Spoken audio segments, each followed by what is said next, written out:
Salut les petits artisans alcooliques, c'est Tao des Cités d'Orge. Le futur. On s'attendait à des voitures volantes, des systèmes de téléportation, des pistolets laser qui font piou piou piou. Mais non, on nous a menti. L'humanité tout entière se précipite à grandes enjambées vers un destin funeste et nos espoirs de trouver des technologies salvatrices s'amenuisent chaque minute qui passe. Alors que certains ont mentalement déjà abandonné, de notre côté, nous ne lâchons rien. Nous allons d'ailleurs nous servir des toutes dernières avancées de l'intelligence artificielle pour faire de cette planète un monde meilleur. Comment ? En demandant à ChatGPT comment brasser une bière de Noël. Yes! Générique.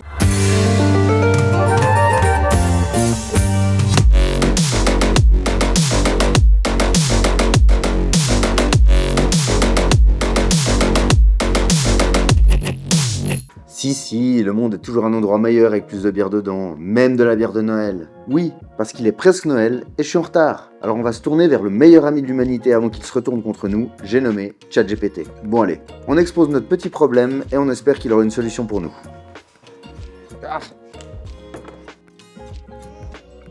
Alors, salut Chatty, dis-moi, j'ai un peu merdé niveau timing et faudrait que je brasse une bière de Noël qui serait prête à être consommée d'ici le 24 décembre. Aurais-tu une recette à me proposer ? Ah, bon alors déjà il est super rassurant, il me dit qu'il n'y a pas de souci, qu'on peut rattraper ça. Ensuite il me propose direct un brassin de 20 litres, il me dit que ça va être une bière légère, avec une fermentation rapide, des saveurs typiques de Noël, parfait. Pour les maltes, on part sur du pale ale, du caramel, biscuit et du chocolate. Au niveau des houblons, on part sur du Fuggles et du Styrian Goldings. Pour les épices, un bâton de cannelle, 5 g de gingembre, 3 clous de girofle, du zeste d'orange bio et une étoile de badiane. Bon alors on va lui répondre. Merci, tu es très gentil et serviable. Par contre, je ne peux brasser que 10 litres. Est-ce que tu peux l'ajuster ? Bon bah là, il fait exactement ce qu'on attendait, il divise tout par deux. On est bien. Bon alors on va quand même lui demander la question qui fâche. Est-ce que je dois garder mon casque vert pendant tout le brassin ou est-ce que j'ai meilleur temps de brasser avec mes yeux directement ? Bon, j'ai l'impression qu'il me prenait pas au sérieux là, il a l'air de penser que je déconnais. Bon, dans tous les cas, il dit que j'ai meilleur temps de brasser avec mes yeux IRL pour des questions de sécurité, mais que je pourrais brasser en VR un jour, pourquoi pas. On verra si on fait ça sur la chaîne. Bon, il m'a convaincu, j'enlève le casque. Ah, mais là il me propose de rendre l'expérience plus immersive sans casque de VR. Ah. Merde, faut ajouter un peu d'esprit de Noël. Bon, on va faire ça. Alors là, tac.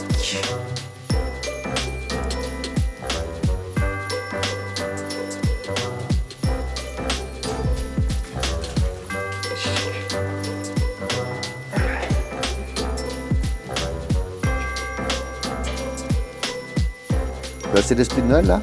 C'est bien, non ? Ah, il est quand même sympa ce ChatGPT. Je trouve que c'est la meilleure invention qu'on ait faite après la puce 5G dans les vaccins. Ex aequo avec mon bac à litière pour chat connecté. Du coup, moi je vais recréer la recette telle quelle dans Brewphaser. Je vous la partage dans la description d'ailleurs. Je tiens d'ailleurs à me déresponsabiliser totalement du résultat final. Parce que bien que très gentil et poli, ChatGPT n'est pas toujours aussi savant qu'il veut bien le faire croire. Bon, en créant la recette, on peut déjà voir que la bière ne présente rien d'alarmant en termes d'alcool, de couleur ou d'amertume attendue. Donc c'est déjà plutôt rassurant. Quoique le taux d'alcool, la petite bière légère à 5,5 dans Brewphaser, elle est quand même à plus de 7. Bon, on va pas se plaindre, hein. Je vais pas vous faire tout le brassin en détail, hein. Il y a la série Bapa pour ça. Ah, vous connaissez pas la série Bapa ? Ben c'est là. Si jamais vous débutez, c'est vraiment pas mal. Bon, vu qu'on n'a pas envie de boire 100 litres de bière de Noël arôme intelligence artificielle, on va utiliser le petit matériel pour brasser. C'est déjà beaucoup 10 litres à boire quand c'est pas très bon. C'est parti. Je me mets bien en face. À fond les ballons. Pendant qu'ici ça chauffe, on va moudre.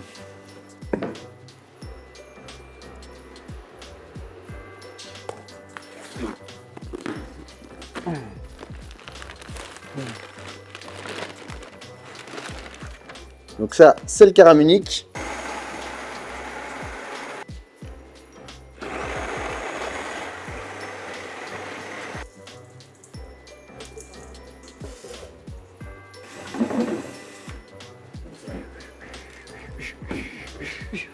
Ok, on est à 65.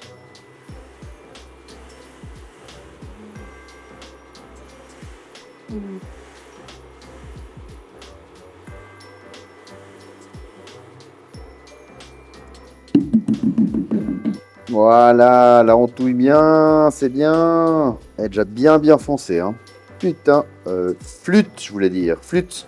C'est parti pour l'empâtage.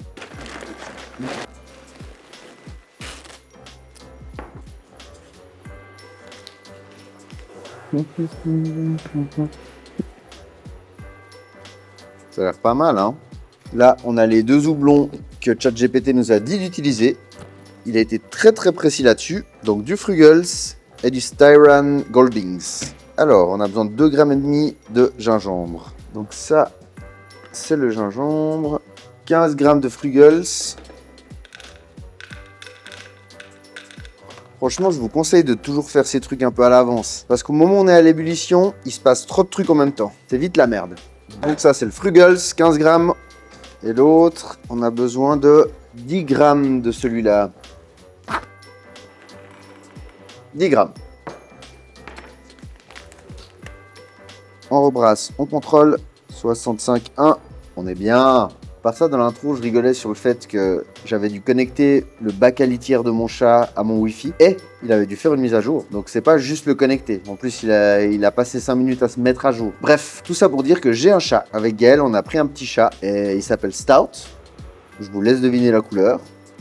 Et c'est le plus chou. Il est magique. Vous avez vu que j'ai mis un t-shirt dans le thème. Accessoirement, je me demande vraiment d'où vient l'immense différence d'alcool qu'il y a entre ce que prévoit Brewphaser et ce qu'a proposé ChatGPT. Parce que, à mon avis, ChatGPT, il est juste allé au hasard. Il a tapé un chiffre qu'il a souvent pour la bière, c'est-à-dire 5,5. Enfin, souvent pour la bière de Noël, 5,5. Il n'a pas du tout pris en considération la recette qu'il me proposait, à mon avis. Enfin, devinant comment marche le système de ChatGPT, je pense que c'est ça qui s'est passé. Et pour ceux qui veulent savoir comment fonctionnent ces intelligences artificielles, en réalité, c'est assez peu d'intelligence, c'est beaucoup de statistiques. En gros, à chaque fois, il tape un mot et ensuite, il fait une espèce de prédiction de quel est le mot qui a le plus de chances d'être le prochain, en se basant sur l'ensemble des connaissances qu'il a. Donc, il est possible qu'après bière de Noël, il soit dit que le taux d'alcool qu'il fallait mettre, c'était 5,5. Puis ensuite, il a trouvé une recette de bière de Noël quelque part, il me l'a écrite, et il n'a pas fait le lien. Mais si je lui avais demandé, saurais-tu me dire combien il y aura vraiment d'alcool avec les ingrédients que tu m'as donnés, il est possible qu'il aurait trouvé un moyen de faire une prédiction juste. Alors que Brewphaser, c'est très différent. C'est-à-dire que Brewphaser, on lui rentre les quantités, il connaît le taux de sucre qu'on arrive à extraire de chaque type de grain, et puis il fait un vrai calcul qui va donner normalement un pourcentage relativement proche. Après, ça dépend toujours évidemment comment se passe l'empâtage, si on merde pas trop au niveau des températures. Bon, là, on n'est pas trop mal, on a 66, on va descendre un petit peu. Ouais, 66,6. On va éteindre 2 minutes. Je pense que ça va vraiment taper vers les 7. Hein. J'ai l'impression que c'est très doux là. Putain, ça va être violent. C'est que la vérité, c'est que j'aime pas trop les bières de Noël. Je crois qu'il y a personne qui aime vraiment les bières de Noël en fait. Hein. S'il faut être complètement honnête, c'est pas très bon quoi. Le seul truc qui fait qu'on les boit, je pense que c'est qu'elles ont le nom bière de Noël. Si c'était des bières qu'il y avait toute l'année, franchement, on les boirait pas. Je suis presque sûr. Bon, puis ça va, vous, sinon? Vous savez qu'on est bientôt 200 sur la chaîne? À bientôt, ok. 170 et des poussières, mais c'est pas mal, hein. Pendant que ça continue à empâter tranquille, je vais commencer à nettoyer mes cuves. Dans la série Bapa, j'avais utilisé un système méga simple qui consistait à juste mettre dans la cuve de fermentation et puis rien faire. Et en réalité, quand j'ai acheté mon petit kit miniature, là, celui-là, j'ai reçu avec un système pour permettre un rinçage de meilleure qualité. On récupérait plus de sucre, en fait. Donc, on va l'utiliser pour la première fois. Ce système de rinçage fait complètement à la main. Il consiste en plusieurs petits seaux comme ça qui vont s'empiler les uns avec les autres. Et puis, ça va faire passer le liquide à travers. Donc, celui-là va récupérer le mou. Ici, on a un petit seau perforé qui va venir se mettre comme ça. Et ici, on a un autre seau aussi perforé qui va venir là. Donc, le concept, ça va être de prendre tout ça, de le foutre là-dedans, et ensuite de prendre l'eau du robinet qui est chauffée à peu près 60-62 degrés, et de rincer à travers comme ça. Et de tout faire couler dans cette cuve-là. On va quand même la renettoyer un petit coup pour être vraiment sûr que ce soit nickel. Hein. Mais franchement, l'idée est pas mal. Donc pour ceux qui sont un petit peu bricoleurs, ça peut être une solution. Pour ceux qui suivent la chaîne, je vais probablement faire la dégustation de la Bapa, la fameuse Bapa, j'imagine dimanche ou peut-être lundi. Donc il y aura une vidéo qui va suivre dans quelques jours. On va boire les fameuses bouteilles de Coca qui sont là-bas au fond. On espère que ce sera bon. Et pour revenir à la série Bapa, entre Noël et Nouvel An, je vais essayer de faire goûter un max de bières à des gens. Je vais forcer tout le monde à boire mes bières en fait. Pour prouver qu'elles sont bonnes. Attention, hein. Le but, c'est de prouver. Hein. Donc, on part pour le mash-out maintenant. 2000 watts. Bim! Mash-out. Tout ça pour dire, on est déjà plus très loin de l'ébullition, en fait. J'ai une petite idée à la con. Je vais me servir de ce truc pour augmenter la température et arriver très vite à l'ébullition. Ne faites pas ça chez vous, s'il vous plaît. Soyez plus malin que moi, qui suis juste impatient. Franchement, ça va être une tuerie. On va aller tellement vite à l'ébullition. On est à 75 degrés pile. Coup de chance, hein, on va pas se mentir. Et là, on est parti pour 10 minutes. Et mon système de rinçage est prêt. C'est pas mal, hein? Encore 5 minutes et on commence le transfert. J'ai une vraie question pour vous. Est-ce que quelqu'un connaît une très bonne bière de Noël? Mais une vraie très bonne bière. Si quelqu'un connaît une très bonne bière de Noël, je suis preneur. J'ai l'impression que ça n'existe pas vraiment. C'est pas mauvais, mais c'est jamais fou, quoi. 1 minute 20. Je vais sortir le sac et je vais le mettre là.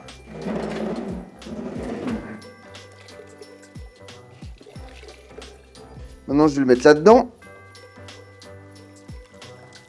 Ok. C'est chaud, mais ça va le faire.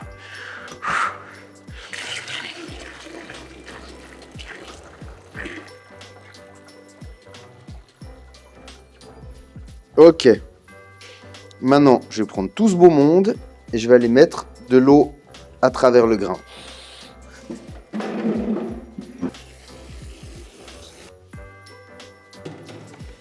Je vais prendre les gants super.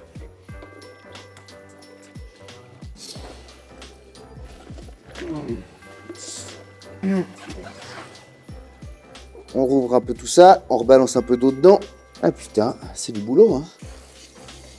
On remet les gants et on récrase le tout. Ok. Tout ça, ça vient là. Tout ce qu'on a là, c'est du mou. Et on va le reverser là-dedans. En essayant de pas en foutre partout. Si ça doit merder, ça va être maintenant. Eh, on est bien ou pas?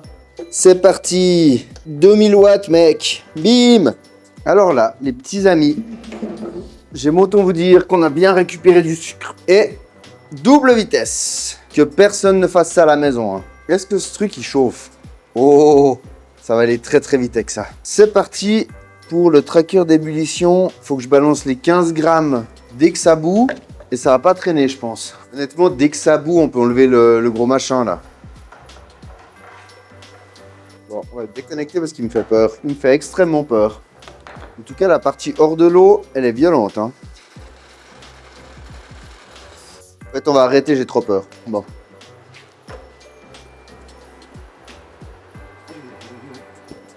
Bon, le truc est à moitié brûlé, on va pas le réutiliser. Je sais qu'il faut pas que ce truc soit dessus. Je l'enlèverai dans quelques minutes quand ça bourra bien.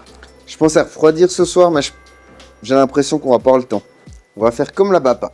On va balancer dans la cuve de fermentation à chaud et on va laisser refroidir cette nuit. Et demain matin, je vais aller m'occuper de tout ça. Là, ça bout très fort. On peut même descendre un petit peu. On va mettre un petit coup de spatule. Allez, c'est là-dedans. Pendant ce temps, on va couper 2,5 grammes. C'est quoi? Ça sent bon.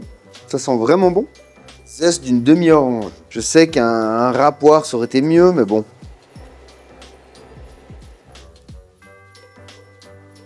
Alors, ChatGPT a été très explicite là-dessus. Il a dit une orange bio. Hein. On va créer une chaussette avec tous les arômes de Noël, c'est-à-dire le gingembre, les oranges, alors la demi-cannelle aussi, et 1 ou 2 clous de girofle, on va en mettre 2. On est généreux, on est comme ça. On l'appellera la chaussette de Noël. Et je me débrouillerai pour qu'à ce moment-là, ce soit au max de l'ébullition, parce que ces trucs-là, ils seront moins désinfectés pendant moins de temps. On met ça dans une chaussette, évidemment, parce qu'on n'a pas envie que ça finisse dans le fermenteur. Pas vraiment de la bière, mais j'avoue que ça sent trop bon. Et la chaussette de Noël, on l'ajoute que pendant 5 minutes d'ébullition. Mais à ce moment-là, on va mettre bien fort pour être bien sûr de killer tout le monde. De son côté, la cuve de fermentation est prête. J'ai oublié de mettre l'anis étoilé. L'étoile de Badiane, comme il dit ChatGPT. On va la mettre aussi. Bah oui. Ah, on a dit on fait vraiment la recette. Hein. J'avoue que ça me ferait un peu mal au cul si c'était la meilleure bière que j'ai jamais faite. Du pastis. Tac. Donc, les 10 grammes ont été ajoutés. Honnêtement, le houblon sur les bières de Noël comme ça, c'est pas... C'est juste un peu amérisant, c'est pas... Ça apporte pas vraiment beaucoup de saveur. On n'en mettrait pas que ça serait un peu pareil, franchement. D'ailleurs, sur n'importe quelle autre recette que personnellement je fais ou qu'on fait à la brasserie, c'est au moins 5 fois ces quantités-là, quoi. Ah, mais merde! J'ai oublié, j'aurais dû mettre un cadre de Noël autour de toute la vidéo. Ah! Bah oui, un cadre comme ça, là. Tac! Ah, même l'effet neige. Allez, on met l'effet neige. Bim! Il est venu? Il n'est pas venu. Ah! Putain. Merde. J'y pense que maintenant alors que c'est à la fin. Ah, mais le con. Bon, au moins vous noterez que le décor de Noël c'est quelque chose. Hein. Ça sent très bon. Et maintenant, on est à quelques minutes de gâcher la bière en mettant n'importe quoi dedans pour qu'on puisse l'appeler bière de Noël. Il faut pas qu'on oublie de prendre notre mesure pour savoir combien on a obtenu de sucre. Encore 4 minutes avant les derniers petits ajouts. Il faut que je prépare une petite tasse pour choper mon échantillon. C'est quoi, honnêtement, je pense qu'on peut déjà le prendre. Hein. C'est pas les 5 minutes d'ébullition qui vont changer grand chose. On le checkera après. On balance les épices pour 5 minutes. C'est parti. Le petit sachet de Noël avec tout ce qui est de bon dedans. Et on le balade bien pour qu'il sorte tous ses arômes. Là, c'est les 5 dernières minutes. On donne tout. On y croit. La victoire est encore possible. S'il y en a un qui a une quelconque importance, c'est quand même celui-là. Parce que comme j'ai dit, les houblons... il y en a dans la recette juste pour dire que c'est une bière, mais s'il n'y en avait pas, ça changerait pas grand-chose. Ça commence vraiment à sentir la bière de Noël, là. Alors, dans 3 minutes, on transfère. Alors ça, tout a été désinfecté. Lui, on le met comme ça quelque part pour pas qu'il se réinfecte. On touche plus. L'ébullition touche à sa fin. 40 secondes. Dès que j'aurai refermé ça, je vais couper les caméras et on se voit demain matin pour finir les dernières étapes. C'est-à-dire mettre les levures et puis c'est tout en fait. Mettre juste les levures. Voilà, on met un grand coup pour que tous les derniers arômes y prennent bien. C'est parti. On éteint ça. On prend les risques maximaux pour verser ça dans ce truc.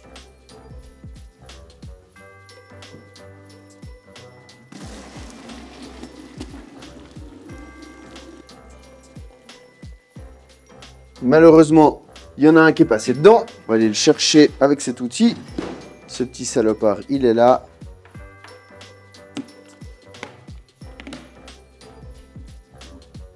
Ça veut dire que c'est bien fermé et qu'on est très content. Malheureusement, monsieur, dame, je dois filer.